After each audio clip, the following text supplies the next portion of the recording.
Haman Nature, a journey in search of a peaceful and prosperous society with human nature as a guide. Led by your host, Adam Haman. Hello there, Bob Harvey. Hey, Adam. So today, folks, Bob had a very fun idea. We're going to do something very different. We're not going to analyze any debates or analyze any other podcasts or conversations.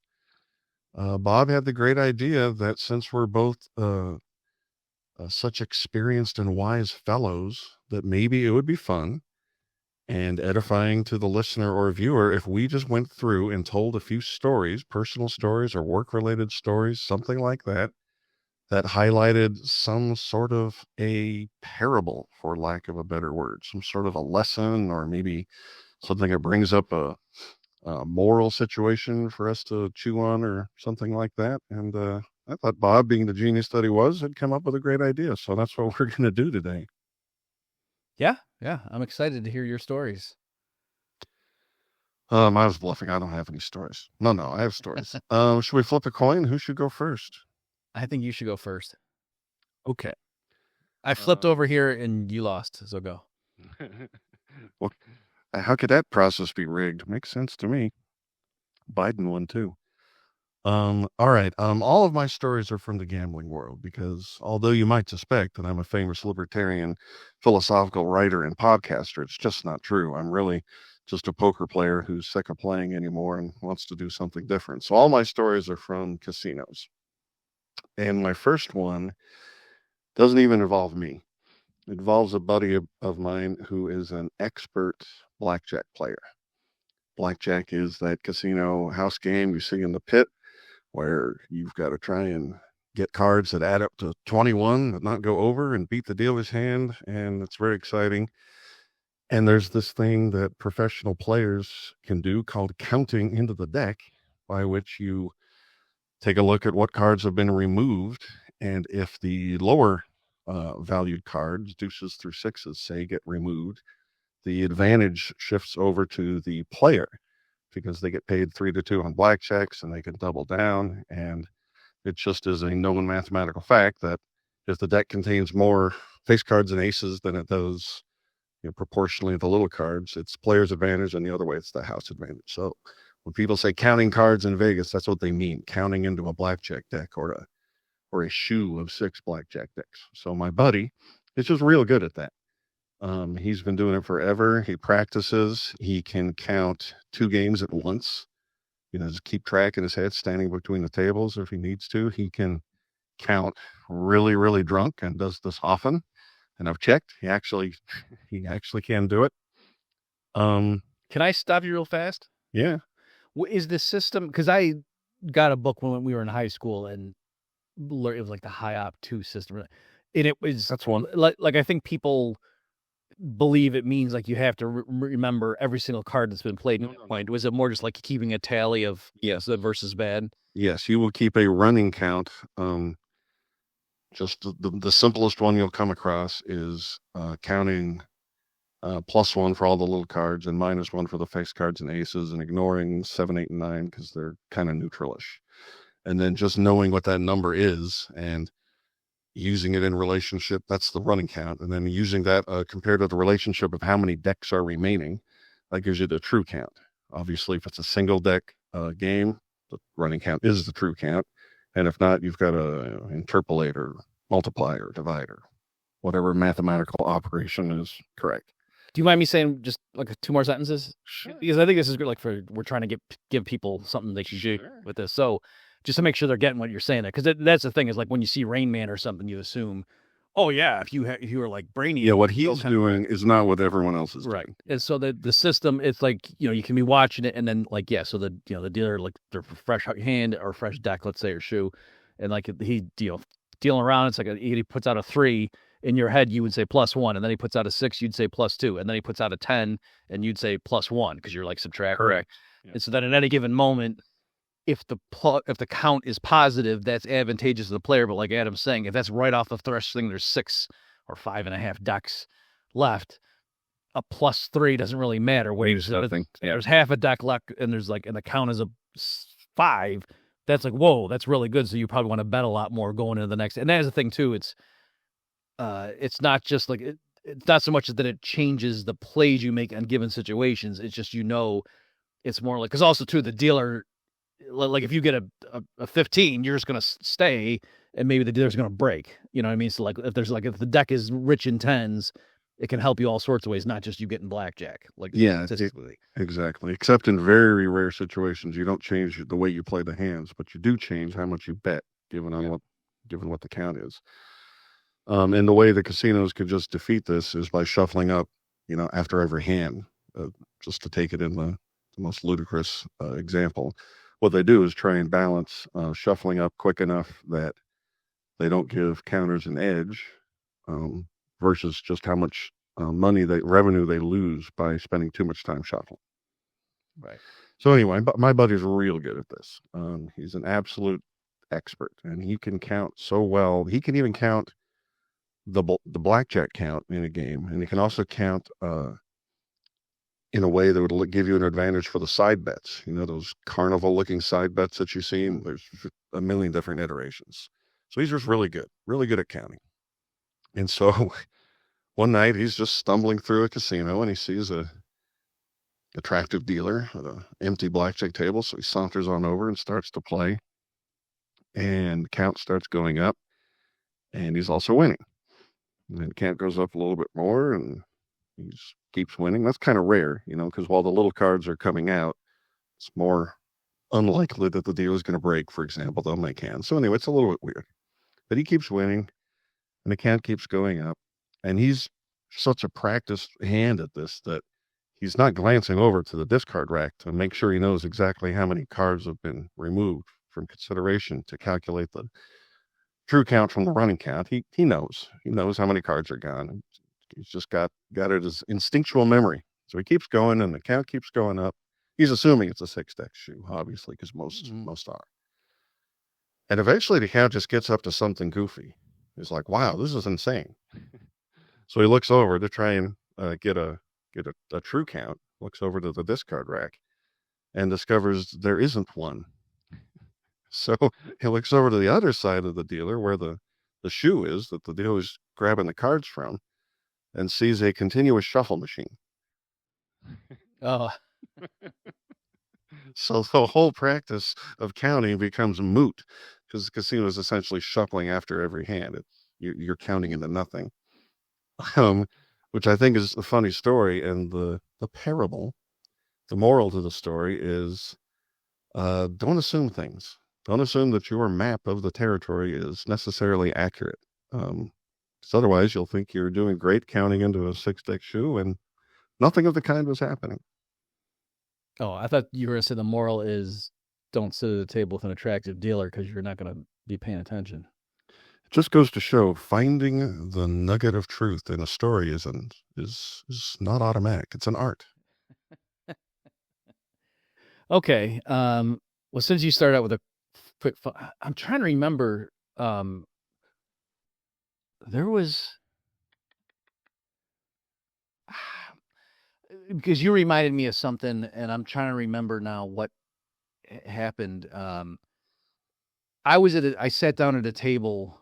I'm going off script, but because I sat down at a table and shoot, unfortunately, I can't remember exactly what the situation was, because it'd be good to have you confirm to me that, yeah, that dealer was cheating. Anyway, it was a brand new table, and they had like you said, like the weird side quests or whatever on a thing that, and I didn't even know what that stuff was. And I don't go to casinos a lot. And so I was genuinely asking the person, well, what does that mean? What does this mean? It was, like I said, it was an empty the dealer was just standing there, right? So it's not like I was holding anybody up. I chit-chatting and as we're playing. And then, I was counting cards. And my understanding is that, they train the dealers, they can count too. And so like if the count goes up and then you double your bet, like the dealer's going to notice that and know why you did it and stuff. And as long as you're like small potatoes, I don't care.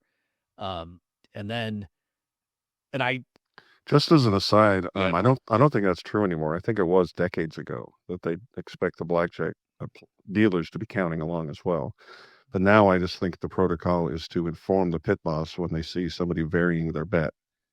And then Okay. for the pit, it'd be the pit boss's responsibility because they want the dealers focusing on not screwing up, not paying somebody wrong or, making some other mistake. There's other things for them to be thinking about rather than trying to count along. That's a mental drain. Oh, I didn't think of that. Okay. And plus, they got the cameras too. Right. So like, Right. There's guys in the sky that can take care of that. Yeah. Okay. All right. Interesting. All right. So in any event, well, my story, but anyway, the way my story goes, and when I say I mean like I was betting the bare minimum, and then I might bet 2 to 3 times the bare minimum. Like it's not like I was pretty money over. Yeah. And so anyway, but the person he was going, and then, damn it, that's what it was.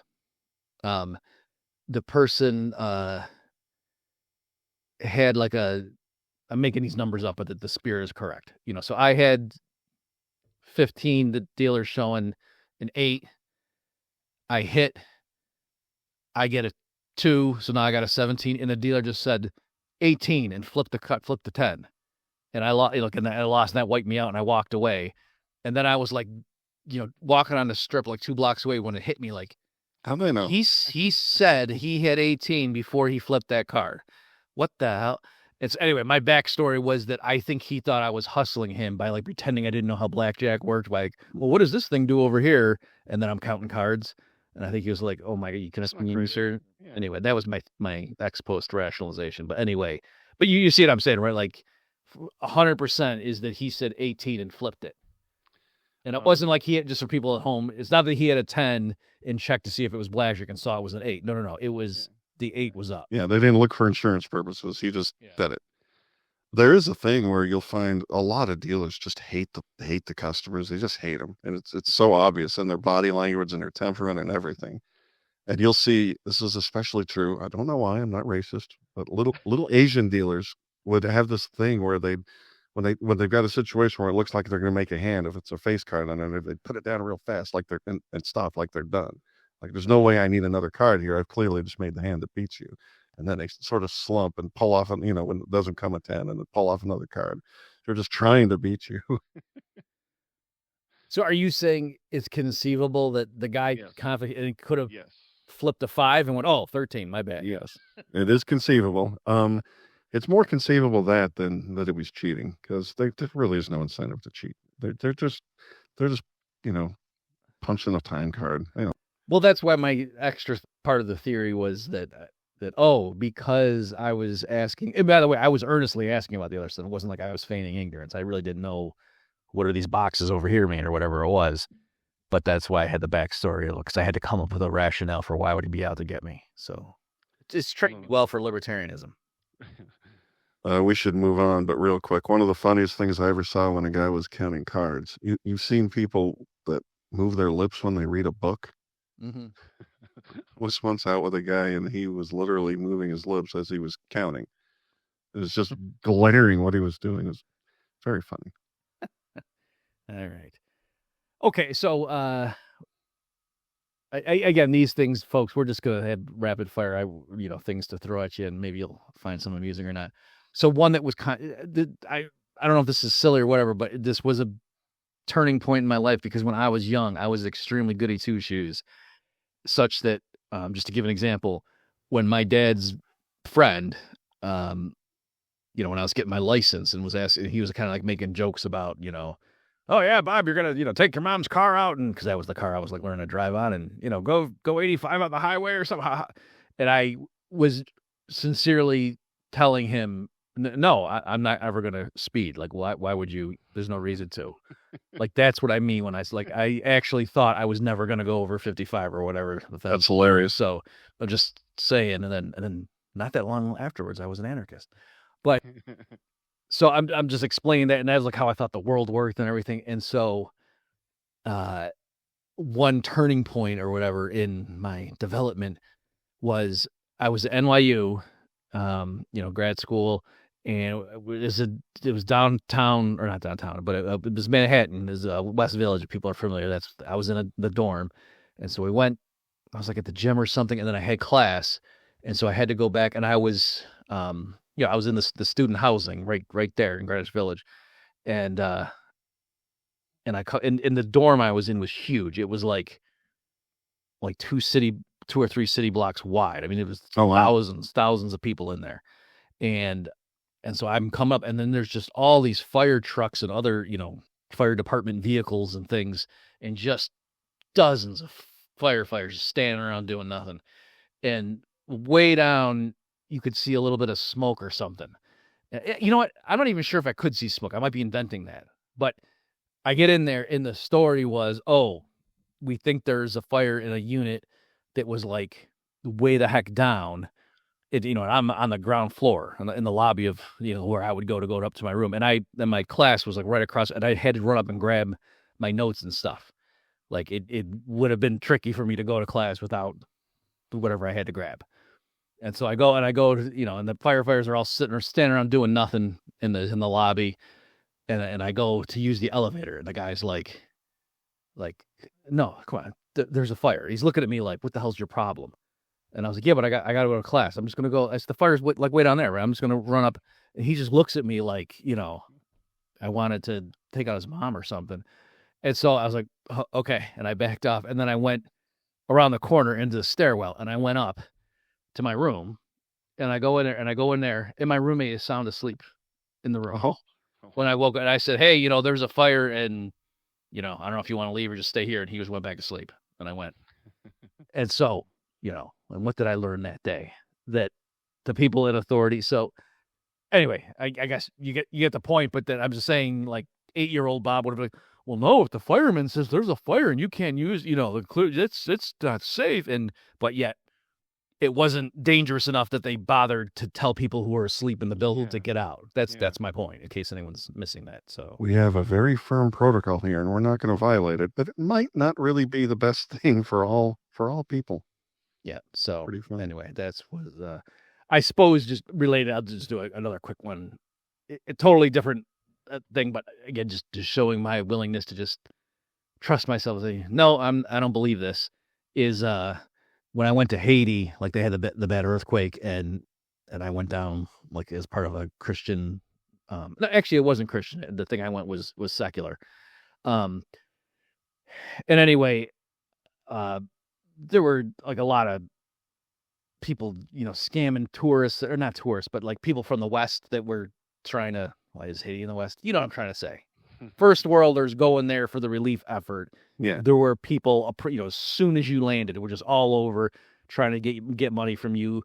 And, if you went to the bazaar where they would sell, like if they saw that you were American, they were just right there trying to sell you stuff and whatever. So anyway, when I was returning, the guy who gave me the ride from the volunteer place comes and drops me off at the airport.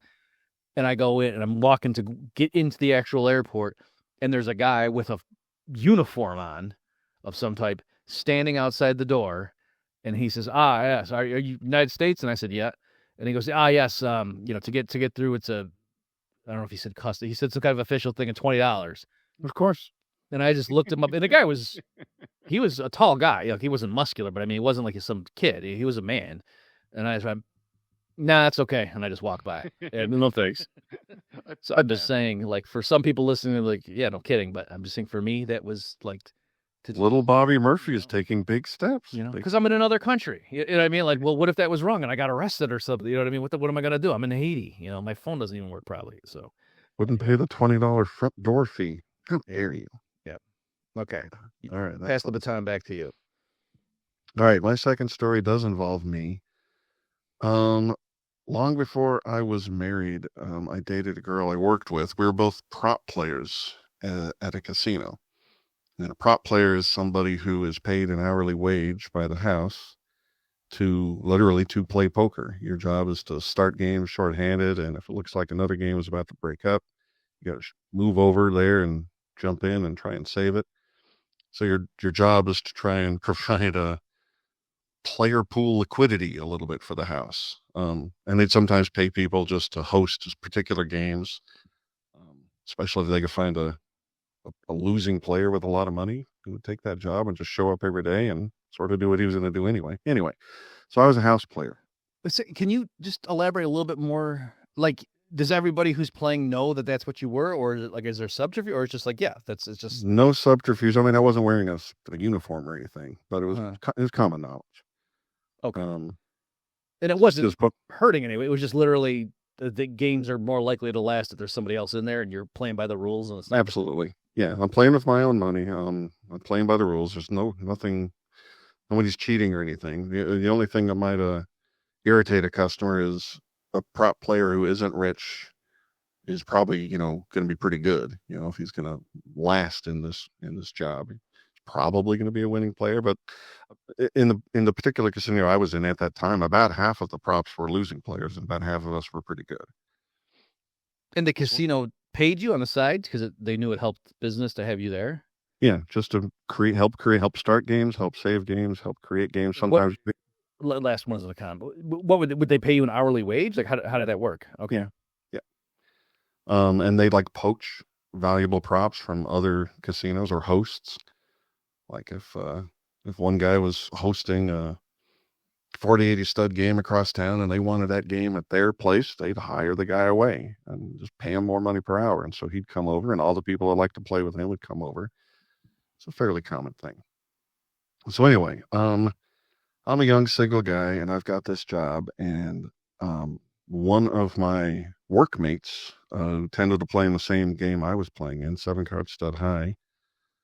She was really, really good, and we became friends, and eventually, somewhere along the way, we started dating. And she really helped a young Adam Haman tighten up his stud game. Plugged a few holes in my game. Wait, I didn't know if you were talking about cards or a metaphor. You just linked through everything you just said. Hey, no. Plugged up my game, yo. So yeah, she really helped me with my game and gave me a couple of good books. Made me a better player. And we dated for a while, and then we stopped dating amicably. But we're still employees in the same casino, and we still play cards against each other almost every day, which is a little adversarial, Mm-hmm.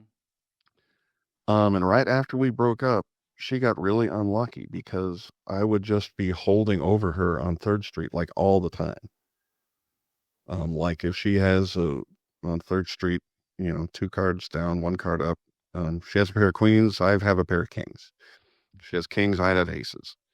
She's got aces. I'm rolled up. I mean, it just wasn't every hand, obviously, but it's weird for those situations to come up, and it came up a lot. And it's fairly typical for props, or for pros even, just people who know each other are playing a tight range and playing pretty good. You usually don't target other pros because it's not that profitable. But because we had just broken up, she was just convinced that I was screwing with her. Mm-hmm. So she would never take the hand. Like if I'm raised on 3rd Street by a guy who I know is really super tight, I usually just let the hand go because percentages are, he's just not screwing around. But she was convinced I was screwing around, and instead of just calling me down for 4 more streets or whatever, she's feisty. She'd just raise and re-raise and raise and re-raise and build these huge pots with me and then lose them, which just made her even madder. And the lesson I have for this is just, it certainly applies in poker and gambling, and I think it applies in life too. Don't get super emotional such that you misperceive what the nature of the situation you're involved in is. I mean, she could have just folded right away, and not lost. Mm-hmm. She lost a lot of money to be in over the next couple of months, and I felt terrible about it. And she kept getting madder and madder, just assuming that I was somehow just trying to steal a pot away from her, bluffing her. I literally never did. Huh? Okay. I thought the moral was going to be don't date Adam Haman. But...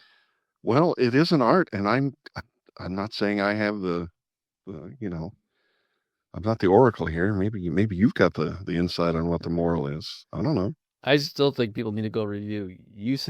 I believe you said she helped me tighten up my stud game and really plug some holes for me. Plugged some holes in my game. Yeah, I'm sure I said something like that. Okay, well, I'm glad she did that for you, and then look how you repaid her.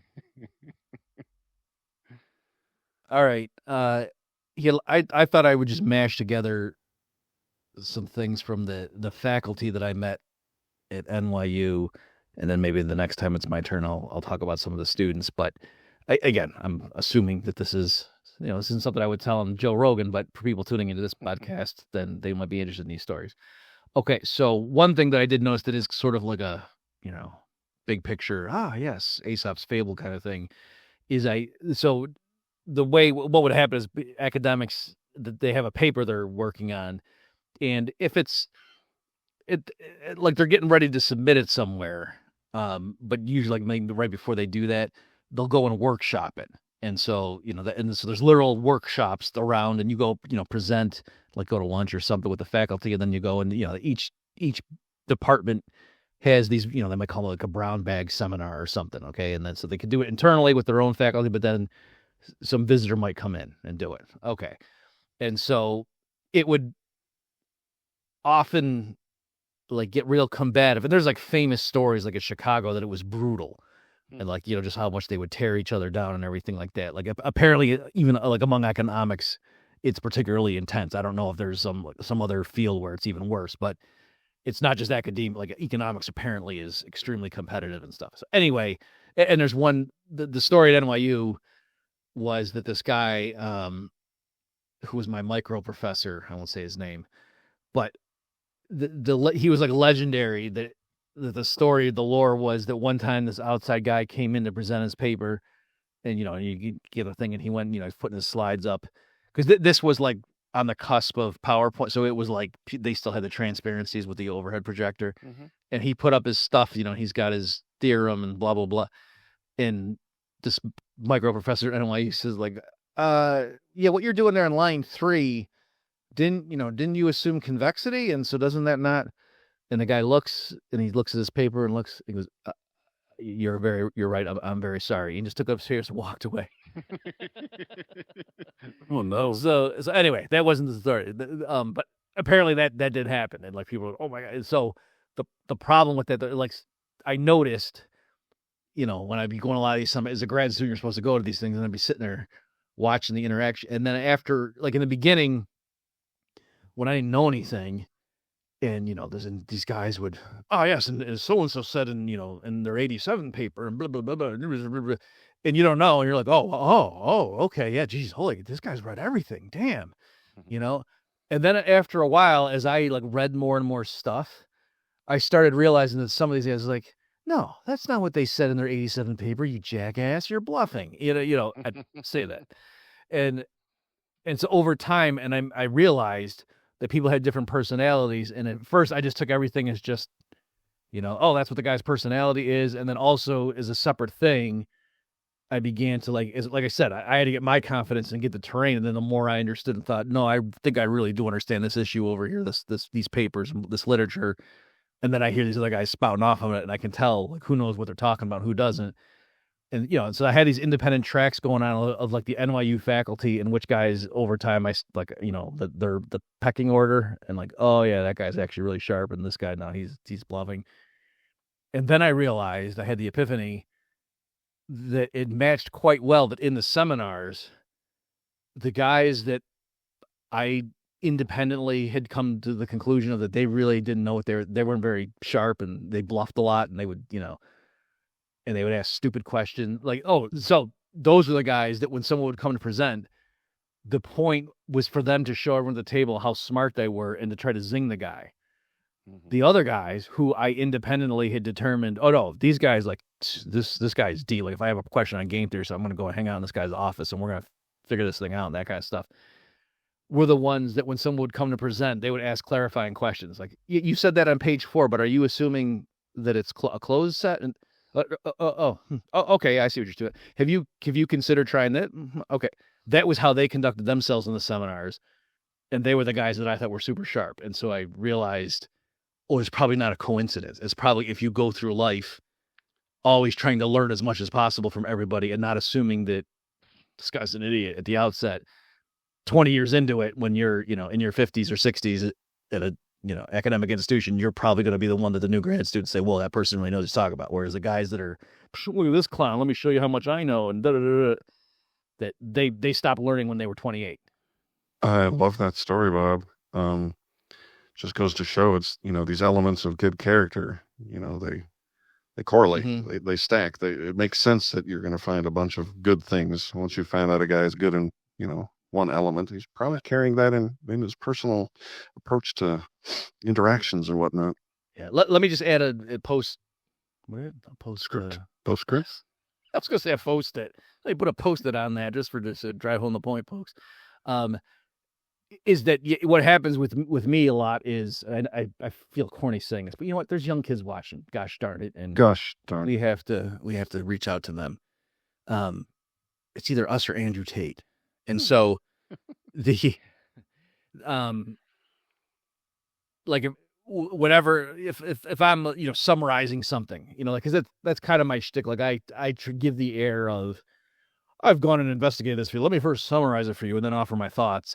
And so when people point out that in my ostensibly completely objective, well-informed summary, if I said something, especially that oh no, Bob, you totally missed, I'm really embarrassed at first, but then I just come back, you know what I mean? It's okay, so I learned from that and I won't ever make that mistake again. Instead of trying to well, no, see what I was saying, I'm just admit, yeah, that's embarrassing. Okay, well, I won't make that mistake again. It's I like to make Star Trek analogies here, folks. There was, I think it certainly was the Borg, but I think it was this other alien they were fighting too, where in the beginning it was real easy and they could just shoot it with a hand phaser, but then it would just keep coming back. And then Worf had to reconfigure to have these things with recoil and knock them out, and then finally it was the ship had to shoot it or something. And you got to modulate the frequencies, Bob. Yes, about modulating the frequency. And reversing the polarity is always that's always the key.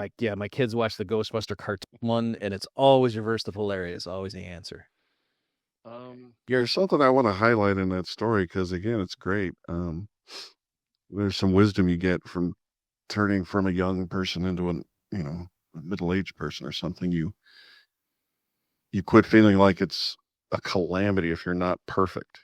Mm-hmm. There's something really liberating about realizing, oh yeah, I can make a mistake, and it's just a learning opportunity. It's not like it reflects poorly on my essence forever that I screwed up. We all screw up. Everybody screws up. What matters is how you move forward.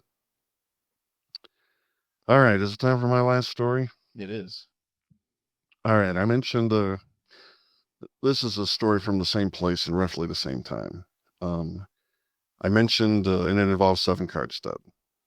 I mentioned 3rd Street in stud, and that's because I don't know why, but poker hands, the various phases of them, the betting rounds, they're called streets. I don't know why they're called streets. Yeah, on your earlier one, when you kept saying, you were at 3rd Street, I thought you meant we were playing at this casino on 3rd Street, and I was like, wait, hang on, where are you? No, 7-card stud starts out, you get 2 down cards, 1 up card. There's a betting round. That's called 3rd Street. You got 3 cards. When you get your next up card, that's 4th Street. Your next up card, that's 5th Street. Your final up card, that's 6th Street. Hang on, let me write these down. And then the river, your 3rd down card, is 7th Street. And I'm going to use that terminology in this story. And you also need to know, because it matters, what a 7-card stud table looks like in a casino. It's either a misshapen rectangle or a misshapen oval, depending on your perspective. And the house dealer sits in the middle of one of the long sides of this, not a rectangle. And then there's 8 seats traditionally, and they're numbered, because sometimes you need to know the number for adjudicating a dispute or something. So the 1 seat is immediately to the dealer's left. And the 2 seat is kind of on the point of the not oblong. 3, 4, and 5 are sort of in the middle, opposite the dealer. 6 and 7 around the corner, and then 8 is immediately to the dealer's right. You get it? Those are the seats. Mm-hmm. I am playing 7-card stud high. And then the following hand comes down. I can't remember. We're probably playing shorthanded, maybe 5 or 6 people. I am in the 1 seat, immediately to the dealer's left. And this is a right-handed dealer. This matters. Who holds the deck in his left hand and deals off the top of it with his right. Mm-hmm. As you would expect, as humans do. So I'm in the 1 seat. The 2 opponents that matter for this story are in the 6 and 7 seats, respectively. So they're sort of on the other side of the table from me. And the following hand comes down. I start with a 3 flush on 3rd Street, and I immediately catch the the fourth of my suit. There's some action that happens that doesn't matter. The pot is being built. Once I've got 4 to my suit and it looks like I think I'm live to complete it, I'm probably going to be in for the duration. I brick on 5th, which means I catch a card that doesn't give me any help, nor does it improve my board that I might want to start bluffing or anything, just a non-card. I brick on 6th, and I got to admit that my attention wandered a little bit in this hand. I don't know why. Maybe I was turning around and ordering food from the waiter or something. I don't really know. I don't really know why I sort of blanked on what was going on in the hand. But when I turned back, the action was to me. Somebody had bet, another guy had raised. And I look at my hand, and I've got my 4 up cards, and I've got 3 down cards. So we're on the river now. I'm not really sure how we got there, but I look down, and I see I've completed my flush with my last down card. So I raise. I get re-raised, raise. The betting gets capped. You're allowed to have 4 bets in a limit game on those. Can I ask, at this point, you looking at the other player's hand, like, is there anybody who's a threat? Like, oh, if that guy has such and such, or then he's got a full house, or their boards look like garbage. I'm not worried in the slightest. Okay. And so the bets get capped. The max. We all 3 of us, I think, that are in there get in 4 bets each. And then the strangest thing happens. As I'm getting ready to turn my hand over, the dealer turns to me. Remember where he is. I'm in the 1 seat, immediately to his left. He turns to me and he pump fakes. Does not deliver me a card. Then he pivots around and deals the other 2 players their down cards. And if you play poker a long time, you sort of develop this habit of not reacting when something weird is going on, because sometimes weird things go on, and you just got to keep your poker face, right? And then the hand is not over. We start betting again. And I just want to make sure I understand. Are you like short a card at this point? All will be revealed. Okay. So my opponents, after seeing me go to war on the last street, they're a little bit more circumspect. I think I know these guys too. Like, one of them worked there, and another guy was a guy I played with all the time, and they know me. Like, I'm a tight prop player. I'm not out there just acting like a lunatic. So I think the guy who, the other employee, he bets into me. The one guy calls, I raise, and then they both sort of begrudgingly call, and I show the 3 suited cards from underneath, and I've made a flush. And they go berserk, because what had happened is on 6th Street, the dealer gave me my up card, and in turn he gave the other 2 guys their up cards. And then, because he was on autopilot for some reason, he pivoted right back around and gave me my 7th card. And nobody saw this. So while I think we're on the river and I have made a flush, they think we're on 6th Street. And they're like, why is this guy with a board that doesn't look real impressive? Because one of them had made a straight or something, beat a flush, but pretty hard. Wasn't that hard to see what he had. And so they were just out of their tree. What is wrong with you? Why you gamble like that? It's so crazy. Because ex post, they thought you were raising like a madman without knowing you were going to make your flush. Yes. Okay. Yes. So. Sorry, go ahead. So eventually I figure out what happened. And the dealer's pushing me the pot, because we get to the actual showdown and I have the best hand. And so it's a bit of a moral quandary. I'll just ask you, what would you do in that spot, Bob? Tip the dealer on the next hand? I'll add some more information. Okay, let me just make sure people at home. So you obviously had a huge advantage, but it wasn't your fault. And then did the dealer made a mistake, and then the dealer made a mistake on covered it, but then rather than announce what he'd done on 6th Street, because it's a huge problem. I've taken my 7th card and integrated it with my first 2 cards. Right. Like, you could argue the floor maybe could be called over, and like my hand's dead or something. It's a real big problem, and hard to sort out. You pick them. You're holding them physically. Yeah. Okay, so that's because I'm so used to blackjack where everything's out in the open. Nothing like that. Yeah. Or holding your own. So that's why the other people didn't realize.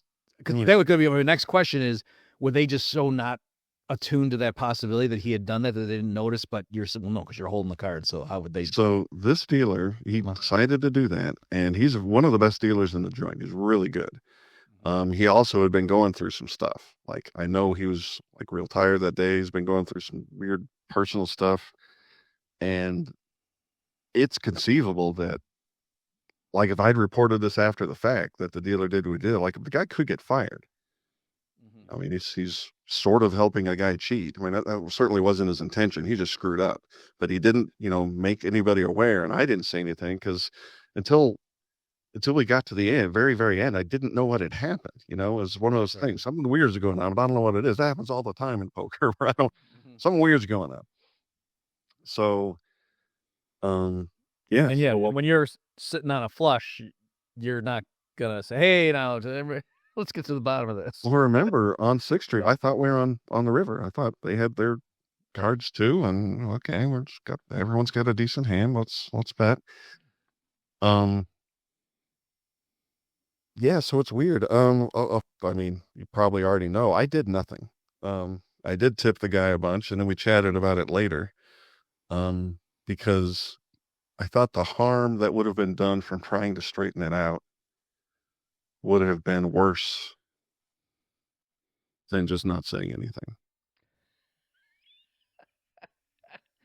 Dan Bonjingo says the same thing.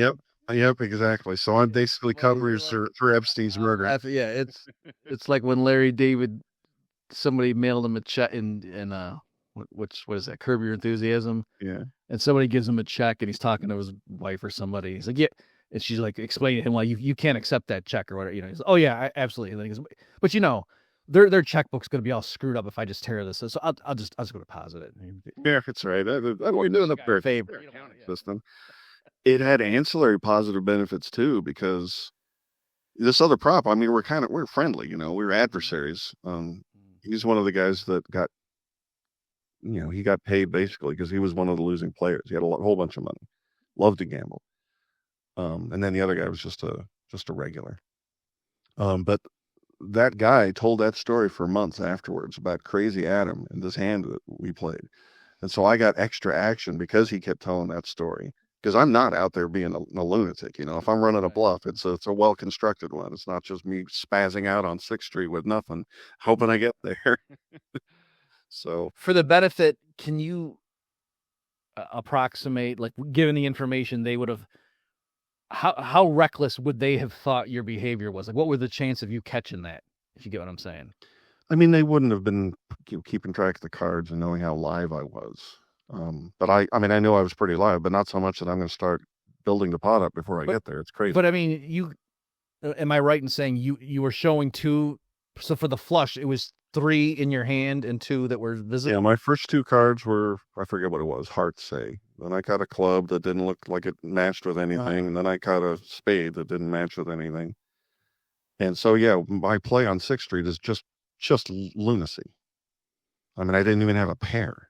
Right. So that's what I'm saying, though, like the probability of, the chance, in other words, for you, for that last card, what was the chance it was a heart? Yeah, like, could you ballpark? I'm just saying, like, was it 1 in 10 or was it like 1 in 40? Closer to, I don't know, 25% or something. I guess technically they could be looking at what's on the table and in their own hand, just to get size. You asked from their perspective, and they weren't even thinking like that. I'm almost certain. And all I knew was I had a. Aren't they professional poker players? No, they're no. They're not. No. Oh, I mean, he was getting a check, but he's not a professional anything. This guy doesn't play that good. As an economist, I think you and I need to have a talk about what it means to be a professional at something. You can call yourself anything you want. You don't have to get a certificate from the government. All right. I think this kind of sheds light on the earlier question I asked you when I said, so when you say like the casino pays you and stuff, like, do they cheat to help you? And you're like, oh, absolutely not. You meant except for this last story I'm going to tell. It gets worse too. I mean, this happened to me in reverse, where has the statute of limitations expired? I don't know if we want to be airing this yet. Yeah, I looked into it. It happened to me in reverse too. We were playing Omaha high-low for the first time in this casino, and one of the guys that I also worked with, didn't understand how the game was played. and he was in the 1 seed, and I was in like the 3, and we get in a big pot, and I show my winner for high, and he looks crestfallen, and he looks at his hand. He's just about to throw it in the muck, but he's dating the girl who's dealing right next to him, and as he's looking at his hand, because he's about to put it in the muck, she goes, "Oh no, look, you have low." She's not supposed to say a word, obviously. So he turns his hand over and gets half the pot. So this goes to show her. Okay, but so there, it was just, he actually did have a hand that entitled him to money, and she just pointed it out, just like she fed him a card. Right, but he didn't turn his hand over, at which point it would have been appropriate for her to read it. He was just holding it up in front of his face and looking at it, and she's peering over and saying, "Oh, look, you have low." She's not supposed to do that. Right. Okay. Well, skullduggery going on in these casinos. It's Every story has to do with the male-female fraternization. dynamics. That's Except- true. That's true. My buddy was blinded by the blackjack dealer. You're right.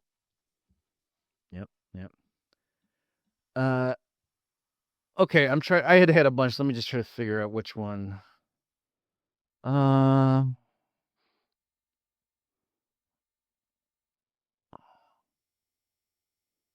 Okay, this is nerdy, but anyway, there is somewhat of a lesson for the young kids out there. Before I let you move on, Yep.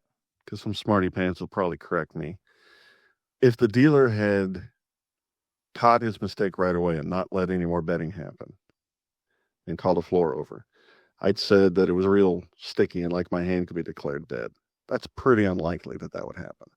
What would probably happen is the floor man would instruct the dealer to give my two opponents their down cards and wouldn't allow any more betting to happen in this hand. Yeah, I mean, not that I know poker well, but I would think that's not your fault as the player that they did that. So why would you be? There are situations where it's not your fault and you would end up with a dead hand. I don't want to strain my brain to try and think of one, but that does happen. Mm-hmm. But yeah, anyway, in this particular case, that would be super unlikely. Okay, let me just tell two quick ones. All right, so one is, and this is the point of this one is to follow your heart. Speaking of which, for the Bob Murphy show, people who follow me on Twitter have seen this, but I just reminded myself of the moral. I was looking at the all-time best, highest downloads. I was just, checking in period. I actually don't follow ratings and stuff, folks, just so you know. I don't but zip my finger in the wind. But Sure. do you think I would have this podcast the way it is if I were chasing ratings? Come on. So anyway, and of the top 10, I think 4 of them had coronavirus in the title. Like, okay. 3 of them had Klaus Schwab in the title. I did, if you remember, I did like a series on it. So it's great. So okay, fair. The number 1 most downloaded episode of the Bob Murphy Show was me interviewing Jeff Herbner on the pure time preference theory of interest. That can't be real. I'm not kidding. Do you have an academic explanation? Was this podcast assigned viewing somewhere in some huge? It would have had to been like a big state school and several, That only gets us up to 40 or 50 people, right? Right, even if thousands were assigned that, how many would actually have clicked it such that my thing would catch it? So, yeah, it's anyway. But does Jeff Herbner have an OnlyFans that I don't know about? Or I said that to him, and he did write back and said my bots worked. But anyway, I don't even know that he knows how to program his microwave clock. So anyway, that's interesting. So, but here's what even nerdier one. So when I was in grad school, it's the same professor that reputedly, blew the guy up, and the guy just apologized and walked out in the middle, or at the opening of his seminar. I hope that guy was okay later. Yeah. So this guy is the most anal retentive, the micro professor I'm talking about, not the guy that he blew up, and just the most rigorous. Like, I really, when I went to NYU and in undergrad, it was like, easy stuff. I'd study like the day before the exam and, make it a 98 or something. Be mad. Oh, how'd I miss that question? Okay. And then at NYU, like in the first year, about 6 months into it, I was worried I was going to fail out. because it was like you had to be in the library doing homework every night, and I just wasn't used to that. So anyway, so this micro professor was like the most anal retentive and just precise, and it was just good for me to be around someone that was that fastidious about, no, you got, so this is, I'm trying to think, I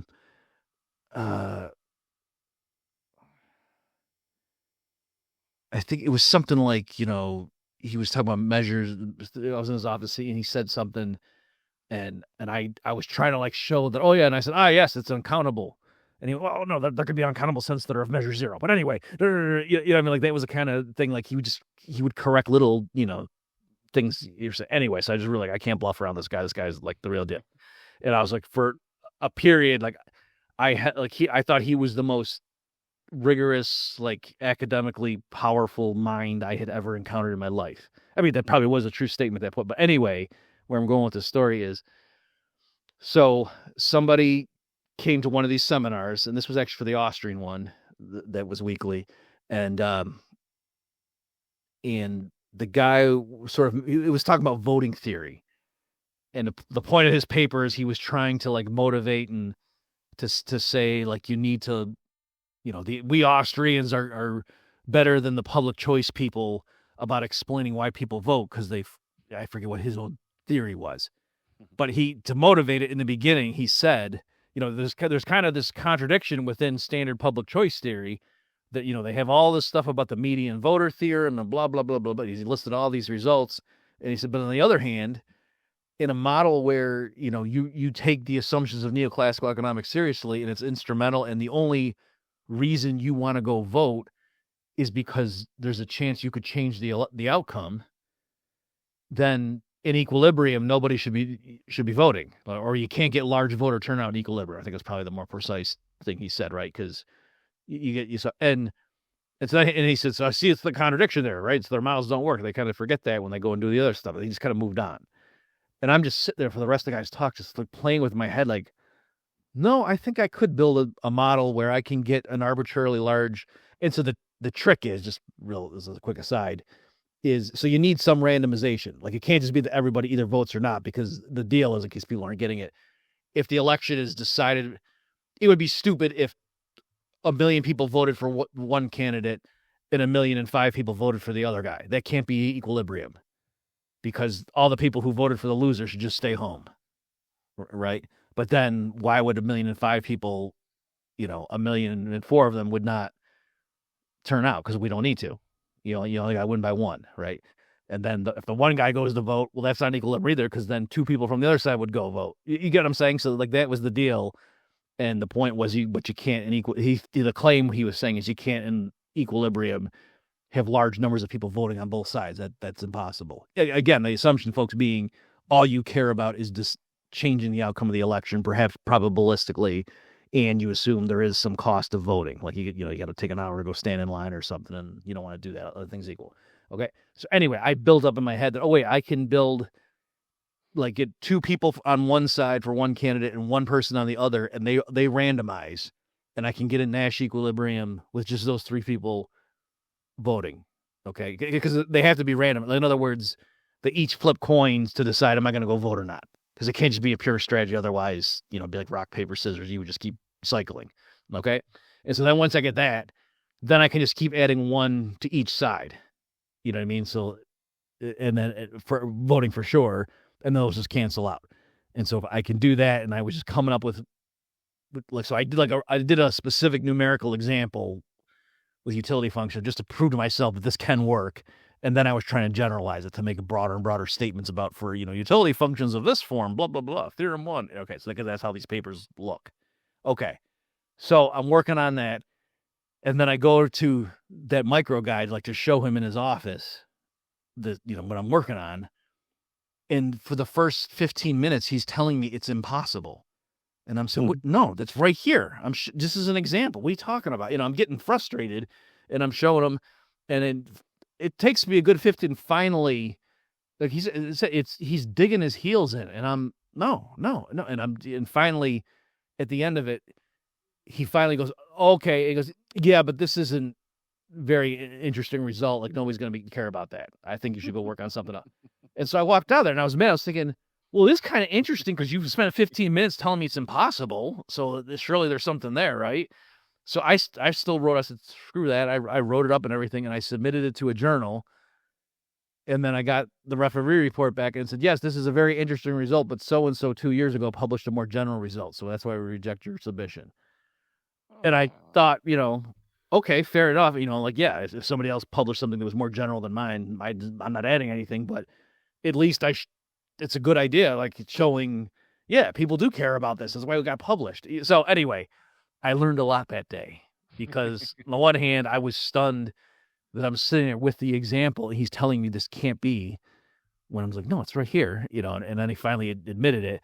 And then he just switched to nobody would care when, yes, they do care. And lastly, this was his area. I didn't just randomly pick this guy. Like this was his field, like this kind of stuff. And so that's why I went to show it to him, and he was unaware.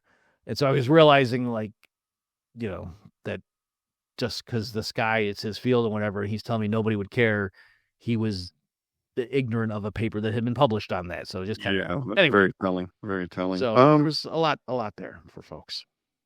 I wonder if it's instructive for you to respond to a dumb guy objection I'm about to make. Because I might look at that whole field and think it's kind of not useful too, just because, it was all about voting, and none of the participants know what turnout is going to be. And there's all sorts of weird psychological things that motivate why people might go through the trouble to vote.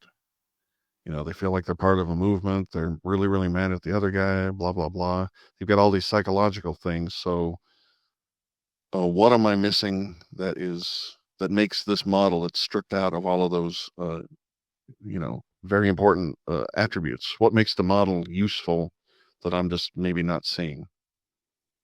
Oh, so now you're taking his side. Yeah, but I already knew about that article. Yeah. So, I mean, joking aside, that is what you just said kind of lines up with what he thought the people in the literature was moving towards. Yeah, it's like, rooting for your sports team or something. Like that's the way to model. And I'm not even disagreeing with that. That, yeah, I don't think it's true that most people who go to vote, I don't know what to say. Every time voting comes, I stopped arguing with it. But back when I actually used to relish fighting with people, I would argue every every presidential election as to why I wasn't voting, and then I get all these people telling me, oh, so you're gonna you're basically electing the Democrat, and no, I'm not, and just going through all that stuff, and why I am absolutely sure that whatever I do in this upcoming election, it will not affect the outcome, and that makes people lose everything. And so anyway, like that's why I was about to say a minute ago to you that, yeah, people don't vote because they think they're going to change the outcome, but I don't know if that's a true statement. I think somehow they view it as like, well, what I'm going to do binds everybody else who thinks like me. And it's like, like some kind of Kantian thing. And I was like, okay, right. And so what if my preferred outcome is nobody votes? Right. That's the biggest middle finger. And like, well, no, you can't do that. That doesn't count. That's not going to happen. People are going to vote. I was like, I think which one? Pick it. Am I doing what people are going to do, or am I doing what I think ought to do? Either way, what I'm doing is fine. But you don't like that. Yeah, we covered a lot of this ground early in these crossovers when you voted for Jesus Christ and blew everybody's mind online, and that was a great conversation. But anyway, to answer the reason I did that was just it was more of a challenge. Like that guy just matter-of-factly saying this is impossible. Me thinking, no, I think I could build an equilibrium that, works. And also I tried to motivate that too. When I presented it at the student workshop or something. And I made the analogy with, there's this thing in macro. So in macroeconomics, they, you want to draw, a downward sloping demand curve and stuff like that. Okay. And it's even, I'm getting all bogged down here. It doesn't have to be macro, but in general, you want to do that. And then there's theorems like showing like with individual rationality and stuff, like what you could have to be, the individual's demand curve downward sloping. And then there's also these theorems like what would preferences have to look like, blah, blah, blah, to be able to represent the economy by a single consumer. Okay, because a lot of the macro models, I'm mixing various things up here. I apologize. A lot of the macro models, it's just easier if it's just like there's a representative household, and then there's a representative firm, and then maybe there's the government or something. Like these real simple stuff. That was one of the stories I was going to tell, and I decided it was too nerdy. But the punchline was going to be in the models of like the Federal Reserve and stuff. Like there's no reason to even have money. Like they just kind of have to force money to be in there because, well, if we have a model about the Federal Reserve, there probably should be money in there. When in the model, there's no reason for anybody to hold money, right? So there's just, when you start learning how this stuff works, it's like, whoa. It's a combination. Like these people are really smart and they're good at math and stuff, but these models are nutty. So anyway, and so in the standard workhorse macro models, there's just like a representative household. And so then people say, but in the real world, there's more than one household. So should that bother us? And so as a way to kind of address that, they also have these results like, well, if they have, I think it was like homothetic preferences and blah, blah, blah, blah, blah, like various conditions that if these were all true, you could have a bunch of different agents that could be represented by a single household for the purposes of this model over here. But the point was those conditions were all false. Of course. So like there was no reason, like it didn't do anything, but it kind of just made them feel better about it. And so that was kind of the joke I was making, is to say, I'm not saying in reality, this is why we have large scale voter turnout and equilibrium, but I'm just saying, I'm showing you a way that it could happen in the type of model we want to use to study voting. And so that should make us feel better, even though it's not right. I said something like, people were looking at me like, huh? And my point was like, well, this is no screwier than what you guys are doing in macro. And then the one guy actually told me, he said, leave macro out of it. Yeah, that should have been the punchline. This is no screwier than what you do. It just keeps coming up in these conversations. The map is not the territory. And boy, our overlords are running with a map that's drawn and crammed by a psychopath who's also blind. Let me just tell you a real quick one too. The again, super sharp guy and a very nice guy too. And this guy from Italy, and he took over the mathematical macro because the guy who normally taught it was on sabbatical or something. So anyway, he's teaching it, and he's going through, and there's some, he's got the production function and blah, blah, blah. And then there's this convergence question. And the issue was, how come like the Soviet Union lagged so far behind the United States? Because the marginal product of capital would be higher. And so, like if the capital stock per worker was lower, so the marginal product of capital should be higher. So investments should have all flown to, or gone to the Soviet Union and blah, blah, blah. And, he said it can't be that, they have different production functions, right? Because their students can all go train at MIT and, our other schools and stuff. So like the production function is the same. And, the labor, blah, blah, blah. And, the labor quality is the same. He's going through this stuff. And it was just this puzzle. And like he had all the equations up on the board and everything, trying to understand why per capita output was higher in the U.S. than in the Soviet Union. In case people are looking, I went to grad school from 98 to 2003. But for some reason we were talking about the Soviet Union. I don't know why. I don't remember why. Habit. Yeah. And so, and anyway, and it was just this big mystery. And just to be clear, if he had said, now, of course, we know it's because they were communist, and surely that has something to do with it. But for the purposes of this class, we're trying to mathematically model, and that doesn't really fit as a parameter. And so let's just try. No, he didn't say any of that. Like the guy was genuinely baffled. Yeah. And hey, and I went to after class and was like asking him about and he goes, oh yeah, some people do think that institutions are important. You don't say. There don't seem to be any humans in your model. Yeah. So anyway, that was NYU was like a top 20, top 15 school at the time. That's awesome. Well, Bob, I think this was very, very fun. I hope you and I aren't the only two people who think it was a very, very fun. Little stories from our lives that may or may not be instructive. Yeah, I learned a lot about. No, I think that's a good spot to wrap up. Wrap up with the macro. All right. Well, thank you, Bob. Thank you, ladies and gentlemen. I don't think we have any show notes, but check out bobmurphyshow.com and check out hamannature.com, Haman nature, for all sorts of other stuff. And I'll catch you next week, Bob, and we'll catch you later on the crossovers. So long, See you folks. next. Bye.